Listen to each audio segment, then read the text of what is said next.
Welcome to today's episode. This session is designed for advanced English learners, and we're going to focus on using English in a natural and fluent way.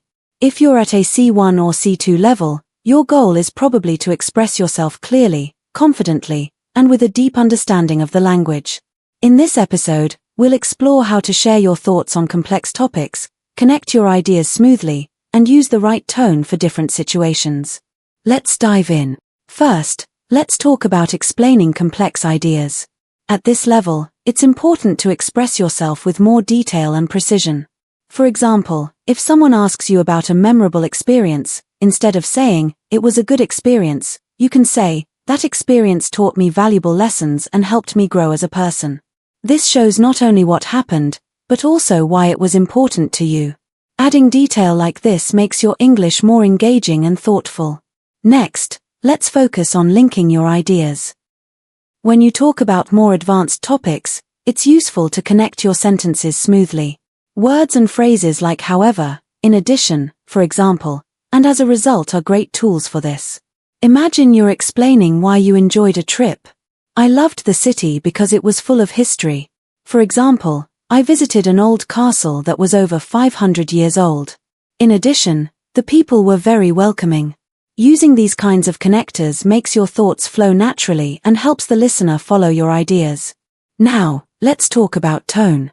At this level, you should be able to change how you speak depending on the situation. For instance, if you're talking to a friend about your weekend, you might say, "I had such a great time. We went hiking and the views were amazing." But if you're speaking in a professional setting, you could say, "I had a very enjoyable weekend. I went hiking and appreciated the stunning views." Both examples are correct, but the tone changes to match the situation. Knowing how to adjust your tone helps you sound appropriate and confident. Let's expand on using tone and linking ideas in more detail. Imagine you're in a conversation with someone at a formal event, like a seminar or business meeting. In these situations, it's important to show professionalism and clarity in your speech. Instead of casually saying, "Oh, I really liked your presentation. It was nice," you could say, "I thoroughly enjoyed your presentation. It was not only informative, but also very engaging, especially the examples you provided." Notice how the second version sounds more formal and respectful, which is perfect for professional settings. Paying attention to your tone in these environments shows that you're mindful of how you come across. Now, let's consider informal conversations, like chatting with friends or family. Here, your tone can be more relaxed and expressive. For example, if someone asks about your weekend, you might say, "It was so much fun. We went hiking and the weather was perfect. Sunny, but not too hot." Adding enthusiasm to your tone and using words like "so much fun" helps you connect with people emotionally. This difference in tone, whether formal or informal, is a skill that shows you're comfortable adapting to any situation. Moving on, let's discuss how to develop longer, more detailed responses in English. When you're speaking about a topic, try to go beyond the basics by adding examples, reasons, and your personal thoughts. For instance, if someone asks about your favorite book, instead of just saying, "I like it because it's interesting," you can say, "My favorite book is one that I read a few years ago. It's called To Kill a Mockingbird, and I found it fascinating because it explores themes of justice, morality, and compassion. The characters felt so real to me, and I think the story is still very relevant today." Adding details like this helps your listener understand your perspective and makes your speech more engaging. Another way to sound fluent is to use advanced vocabulary and idiomatic expressions, but do so naturally. For example, instead of saying, "The project was difficult," you could say, "The project was a real challenge, but it was rewarding to see it come together in the end." Similarly, instead of saying, "I worked hard," you might say, "I gave it my all and put in a lot of effort." These phrases sound more expressive and convey your ideas with greater impact. However, it's important not to overuse idioms or complex words, as this can make your speech sound unnatural. The key is balance. Use these expressions when they fit the context. Let's also talk about expressing opinions. When sharing your thoughts, especially on serious topics, it's useful to structure your response.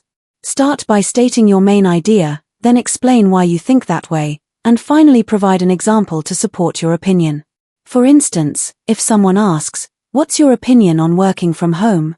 you could respond with, "I believe working from home has both advantages and challenges." On one hand, it allows people to save time on commuting and have more flexibility. For example, parents can spend more time with their children. On the other hand, it can make it harder to separate work and personal life. Overall, I think it depends on the individual and their work style. This structure makes your opinion clear and easy to follow. To improve fluency further, practice summarizing ideas. Summarizing helps you condense information into a few key points, which is a valuable skill in both casual and professional settings. For example, after watching a movie, instead of just saying it was good, you could summarize by saying the movie was about a young artist trying to find her place in the world. The story was heartfelt and the acting was incredible, especially in the emotional scenes. This approach not only improves your vocabulary, but also helps you organize your thoughts. Finally, don't forget the importance of practicing listening and speaking together. Listening to native speakers or advanced English speakers can help you pick up natural phrasing, pronunciation, and rhythm. When you hear a phrase you like, try to repeat it and use it in your own sentences. For example, if you hear someone say, "That was a turning point for me," practice using it in your own context. Like, "Graduating from university was a turning point for me because it marked the beginning of my career." This method helps you internalize advanced expressions and use them confidently in your conversations. Let's take this to a deeper level by using a story and role-play example to illustrate how fluency and confidence can be developed in English. Imagine this scenario. You've just moved to a new city for a job, and you're at a networking event. You don't know anyone there, and the thought of striking up a conversation feels overwhelming. But you remind yourself that small talk is a powerful way to connect with people and improve your English fluency. Let's walk through how this might play out. You spot someone standing near the refreshment table, looking approachable. Instead of hesitating, you take a deep breath and decide to initiate a conversation. You start with a simple and friendly question. "Hi, how are you enjoying the event so far?" The person responds positively, saying, "It's been great. The speaker earlier was really inspiring. What about you?" Now, here's your chance to expand the conversation. Instead of giving a short reply, you could say, "I agree. The speaker had some excellent points about leadership. I especially liked the part where they talked about building trust within a team. It reminded me of a project I worked on last year where collaboration was key. Have you worked on similar projects?" Notice how this response does three things. It shares your perspective, adds a personal story, and invites the other person to share theirs. This is a great way to keep the conversation flowing. To make this even more engaging, let's incorporate a bit of role play. Imagine the person you're speaking with shares their experience. "Yes, actually, I worked on a similar project last year. We were launching a new product, and teamwork was essential. But it wasn't easy at first. There were some disagreements on the design." In this moment, you can show active listening, which is a key part of fluency. You might respond with something like, "That sounds challenging. How did your team work through the disagreements?" Asking thoughtful follow-up questions not only shows interest, but also keeps the dialogue going. This is how you transition from basic exchanges to meaningful conversations. Now, let's weave in a story to highlight how fluency grows with practice. Imagine a woman named Sarah who recently moved to London for her studies. When she arrived, she felt shy about speaking English, especially in social settings. She would often listen to conversations without participating, fearing she might make mistakes. One day, her professor invited the class to a casual coffee meetup. Sarah decided to push herself out of her comfort zone. During the meetup, she overheard a group discussing their favorite travel destinations. Gathering her courage, she joined the conversation by saying, "I love traveling too. Last year I visited Rome, and the history there is incredible. Have any of you been to Italy?" To her surprise, the group welcomed her warmly and shared their own travel stories. One person said, "I've always wanted to visit Rome. What was your favorite part?" Sarah replied, The Colosseum was amazing, but what I enjoyed most was exploring the local cafes. The food and atmosphere were unforgettable. This experience boosted Sarah's confidence. She realized that people were more interested in connecting than judging her grammar or accent. Over time, she continued practicing in similar settings, and her fluency improved dramatically. What can we learn from Sarah's story? First, it's okay to feel nervous. Most people do when they're learning something new. Second, taking small steps, like joining a conversation or sharing a personal experience, can lead to big improvements. Lastly, people are generally kind and understanding, especially when they see you're making an effort to communicate. Let's return to the idea of role-playing. Imagine you're at a family dinner where everyone is speaking English. Someone asks you, "What's the most exciting thing you've done recently?" Instead of giving a short answer, you could say, "Last weekend, I went to a music festival. It was amazing. The energy of the crowd, the live performances, and even the food trucks made it such a memorable experience." Have you ever been to a music festival? By adding details and asking a question, you not only share your story, but also create an opportunity for others to join the conversation. This back-and-forth exchange is the essence of natural communication. Another example could be in a workplace setting. Imagine your boss asks, "How's the project coming along?" Instead of a simple, "It's going well," you could say, "The project is progressing smoothly. We've finished the initial research, and now we're focusing on drafting the report. I've also scheduled a meeting with the team to discuss our findings. Would you like me to include any specific points in the presentation?" This response shows initiative and provides clear information, which is particularly important in professional settings. To practice these skills, try creating your own role-play scenarios.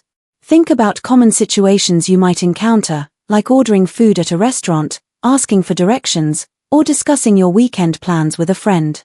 Write down a few sentences for each situation and practice saying them aloud. If you can, record yourself and listen to the playback. This will help you identify areas where you can improve your pronunciation or clarity. Finally, let's talk about how storytelling can make your English more engaging. People love stories because they're relatable and memorable. Even simple stories, like describing how you spent your weekend or a funny moment at work, can make your conversations more interesting. For example, instead of saying, "I went shopping," you could say, "I went shopping for a new jacket last Saturday. I found one I really liked, but when I got to the checkout, I realized I'd left my wallet at home. It was so embarrassing, but the cashier was very kind and held the jacket for me until I came back." Adding details like this not only improves your fluency, but also makes you more enjoyable to talk to. By practicing storytelling, role-playing, and engaging in real-life conversations, you'll gradually build your confidence and fluency. Don't be afraid to experiment with new vocabulary and expressions. Every conversation is an opportunity to learn and grow.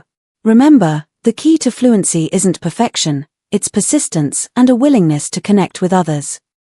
Let's continue to expand on this and dive even deeper into the process of building confidence in speaking English. Imagine that you're at a cafe with a friend, and you both are discussing the latest movie you watched. Instead of simply saying, "I liked it," you can practice giving more detailed responses that show your fluency. For instance, you might say, "I really enjoyed the movie, especially the way the director used light and shadow to create suspense. The storyline was so unexpected, I didn't think the main character would turn out to be the villain."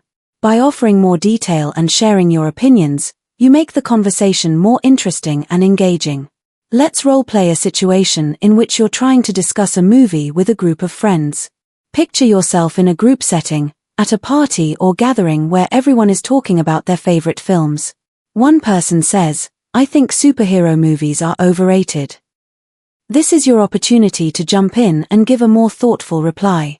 "I can see why you'd think that, but I enjoy superhero films for their creativity. They often show characters who face huge challenges, and I like seeing how they grow. For example, in the latest movie I watched, the hero wasn't just saving the world, but also learning to deal with personal loss. It added depth to the story." Now, instead of just agreeing or disagreeing, You're adding to the conversation in a way that makes you sound more fluent and thoughtful. Storytelling is another great way to practice your English skills. Let's think about a scenario where you're telling a story to your friend about your trip to the countryside. You could say, "Last weekend, I went to the countryside with some friends. We rented a small house in the hills and the view from the window was breathtaking. The best part was when we took a hike to the top of a mountain. The air was so fresh and we could see for miles. We even spotted some deer in the distance. It was the perfect escape from the city noise." Notice how this description doesn't just give basic information. It provides details that make the story more vivid and engaging. Using these kinds of details is an excellent way to practice speaking English naturally and with fluency. Let's switch gears for a moment and think about how you could use storytelling in a professional situation. Imagine you're at a work meeting and your manager asks for updates on a project. Instead of just saying, "It's going well," you could say, "The project is going well. We've just finished collecting the data, and now we're moving into the analysis phase. I think the results will be interesting because we've noticed some patterns that we weren't expecting. For example, one of the findings challenges the assumptions we made at the start. I'm really looking forward to discussing this with the team tomorrow."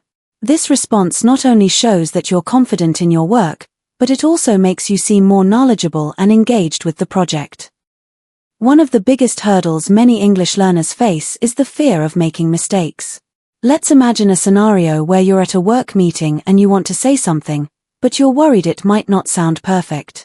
Here's where you can apply what we've discussed so far. Instead of being afraid to speak, take the opportunity to share your thoughts, even if they aren't perfectly formed. For example, if your boss asks for suggestions about a project, you might say, "I think we could improve the marketing strategy by focusing more on social media. I'm not sure about all the details yet, but I believe it could help us reach a younger audience." Even though you're not 100% confident, you're still offering valuable input, and this is a key part of developing fluency. The more you practice this kind of speaking, the easier it becomes. To make this a bit more practical, let's role-play a situation where you need to ask for help at the airport. Let's say you're trying to find your way to the departure gate. Instead of just saying, "Excuse me, where is the gate?" you can take the opportunity to practice longer, more detailed sentences. "Excuse me, I'm a little lost. Could you help me find my way to gate 12? I'm flying to New York, and I don't want to miss my flight." By adding a little extra context, you make the conversation flow more naturally. You're not only asking for help, but also showing your awareness of the situation, which makes the exchange feel more personal and less robotic. Now, imagine you're on the phone with customer service, trying to sort out an issue with your order. Instead of simply saying, "I didn't get my order," try to explain the situation in a more detailed way. "Hi, I placed an order online last week, but I've just checked, and it seems like my package hasn't arrived yet. I was expecting it to be here by today, but I haven't received any updates. Could you help me track it down?" By adding this extra detail, you're making your request clearer and more polite, which can lead to a better outcome. Let's think about a social situation now. You're at a family gathering, and someone asks you, "How was your day?" Instead of just saying good or fine, try to expand your answer. "It was actually a really nice day. I spent most of the afternoon at the park, enjoying the sunshine. I even had a chance to read a book outside. It felt great to take a break and relax." This answer not only tells the other person what you did, but also paints a picture of your day. It's more engaging and shows your ability to speak English with depth and personality. Another great way to practice fluency is by participating in group activities. Imagine you're at a book club meeting, and the group is discussing a recent book. Instead of simply agreeing with everyone, you could share a more detailed opinion. "I really enjoyed the book, but I felt the ending was a bit rushed. I think it would have been more satisfying if the author had spent more time on the final chapters, especially the characters' motivations. What do you think?" By engaging in this way, you're demonstrating that you've really thought about the book and are able to communicate your thoughts clearly in English. All of these examples show how you can use role-playing and storytelling to make your English conversations feel more natural and fluent. Remember, The key to becoming fluent isn't about perfect grammar or pronunciation. It's about feeling confident enough to engage in conversations, share your ideas, and keep the discussion flowing. The more you practice these scenarios, the more comfortable you will become in real-life situations. Don't be afraid to make mistakes. They're a natural part of the learning process and help you improve in the long run. With time and practice, your fluency will continue to grow. All right, let's continue with more examples to help you build confidence and fluency in English. Remember, the key to becoming fluent is not just speaking, but also feeling comfortable in various situations where English is used. Imagine you are in a meeting at work and your manager asks you about the progress of a project. Instead of just saying, "It's going well," try to expand on your response to sound more confident and clear. You could say, "The project is progressing well. We've completed the research phase and now we're moving into the planning stage. The team has already outlined some key strategies and we're expecting to present our initial findings next week. There are a few areas where we could use more data, but I think we'll be ready to make strong recommendations soon." This detailed answer shows that you are in control of the situation and are thinking critically about the project. It also makes you sound more fluent because you're able to describe the project's progress in clear professional language. Let's think of another situation, this time at a social gathering. You're at a friend's house and people are talking about their weekend plans. Instead of just saying, "I don't have any plans," you could give a more detailed answer. "I'm actually planning to spend the weekend exploring a new part of the city. There's this beautiful park I've been meaning to visit and I've heard there's a great art exhibit there. I'm also hoping to catch up with some friends over dinner." It's always nice to slow down and enjoy the weekend after a busy week. Now, you've shared not just what you'll be doing, but also your feelings about the weekend plans, which makes the conversation feel more natural and personal. Here's a great example of how to use storytelling in a professional context. Let's say you're in an interview and the interviewer asks you about a time when you solved a difficult problem at work. Instead of simply answering, "I solved a problem with a project," you could respond with a more detailed story. "In my previous job, we faced a major challenge when a client suddenly changed the project requirements just a week before the deadline. At first, the team was stressed out because we didn't have enough time to make all the changes, but I suggested that we break down the new requirements into smaller tasks and prioritize them. I also recommended we work in smaller groups to make the process more efficient.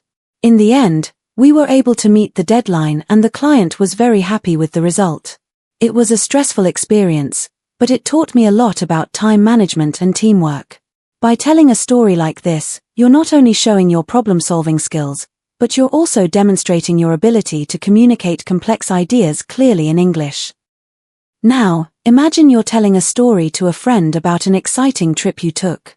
Instead of just saying, "I went to the beach," try to add more details to make the story more interesting. You might say, "Last summer, I went on a trip to the coast with some friends. The weather was perfect, sunny and warm, but not too hot. We spent the day at a beautiful beach with golden sand and clear blue water. We even tried surfing for the first time. I wasn't very good at it, but it was so much fun. Afterward, we walked along the pier and had some fresh seafood. It was such a relaxing day and I can't wait to go back next summer."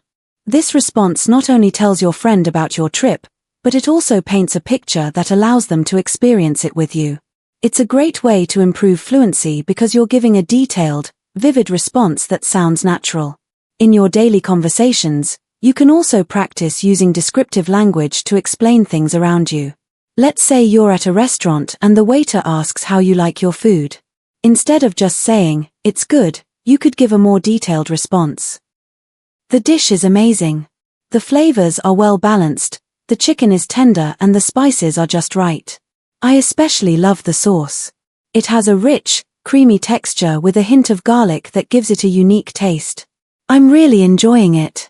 By adding more details, you're not only giving feedback but also showing your ability to express your thoughts in a more sophisticated way. Here's another example of how to use English fluently in a social situation. Imagine you're at a party and someone asks you what kind of music you like. Instead of simply saying, "I like pop music," you could say, "I'm really into pop music, especially the kind with upbeat rhythms and catchy lyrics. But I also enjoy listening to other genres like indie rock and electronic music. It really depends on my mood.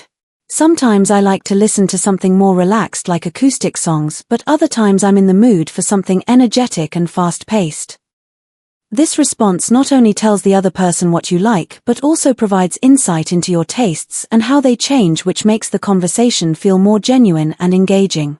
Now, let's consider a situation where you're discussing a book you've read with someone. Instead of simply saying, "It was good," you could say, "I recently finished reading a novel called The Great Adventure." It's about a young woman who sets out on a journey to find her long-lost brother. What I loved most about the book was the way the author created such vivid characters. The main character was really relatable because she faced so many challenges and had to make difficult choices. There were moments in the story when I felt like I was right there with her, experiencing everything she went through. I definitely recommend it if you enjoy stories with strong characters and a lot of emotional depth. By adding this level of detail, you're able to share your opinion in a more thoughtful and engaging way. In professional situations, especially during meetings or presentations, it's important to expand your answers. For instance, if your boss asks you about the success of a recent campaign, instead of simply saying, "It was successful," you could say, "The campaign exceeded our expectations. We reached our target audience through a mix of social media platforms and traditional marketing methods. We saw a 20% increase in website traffic, and the sales team reported that they received a higher number of inquiries than usual. Overall, the feedback from our customers has been very positive, and we plan to build on this success in the next quarter by incorporating more customer testimonials and user-generated content." This detailed response not only shows your involvement in the project, but also demonstrates your ability to communicate the results effectively. Let's practice how to respond to a question at a social gathering. Someone might ask you, "What did you do this weekend?" Instead of just saying, "I stayed home," you could say, "I had a quiet weekend. On Saturday, I spent some time catching up on my favorite TV show. I'm watching a series about a detective who solves mysteries in a small town. It's really suspenseful, and I can't wait to see what happens next. On Sunday, I went for a walk in the park and met up with a friend for coffee. We talked about everything, our jobs, family, and even plans for the summer. It was a nice way to unwind before the busy week ahead." This response not only answers the question, but also invites further conversation, giving the other person more to ask about. These are all excellent examples of how you can build your fluency and confidence in English. Whether you're at work, socializing with friends, or telling a story, the key is to practice using more detailed responses. The more you practice, the more naturally English will come to you, and you'll be able to engage in conversations with ease and confidence. Let's continue practicing and exploring how you can express yourself in different situations using English. The more you practice, the more comfortable and fluent you'll become in conversations. Let's imagine you're meeting someone new and want to make a great first impression. A simple question like, "Where are you from?" can lead to a more interesting conversation if you answer in detail.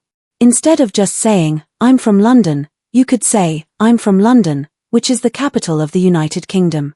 It's a huge city with a rich history and so many things to do. There are famous landmarks like Big Ben, Buckingham Palace, and the London Eye. The city is known for its mix of modern and historic buildings. I love how diverse London is. People from all over the world live there, so you get to experience so many different cultures and foods. I'm really proud to be from such a vibrant city." By adding details like this, you give the other person a better understanding of where you're from, and it opens up the conversation for them to ask more about your hometown, your experiences, or even travel tips. Imagine now that you're talking to someone about your hobbies. If they ask, "What do you like to do in your free time?" you could say, "In my free time, I really enjoy playing the guitar. I've been playing for a few years, and it's something I love doing to relax. I play a variety of music, but lately, I've been focusing on learning some classic rock songs. I find it so satisfying when I finally master a difficult song. I also like hiking. On weekends, I often go hiking with my friends to explore new trails in the mountains near where I live. It's a great way to enjoy nature and get some exercise at the same time. This answer tells the other person not only what your hobbies are but also why you enjoy them and what you get out of them. This kind of response can make the conversation more engaging and shows your enthusiasm for your interests. Now, let's practice a situation where you need to explain your job or studies. If someone asks you, "What do you do for a living?" you could say, "I work as a graphic designer. I create visual designs for websites, advertising campaigns, and digital products. It's a really creative job and I enjoy finding solutions to design problems. Every project is different, so I'm always learning new things. For example, right now, I'm working on designing a website for a small business. It's challenging because the client has a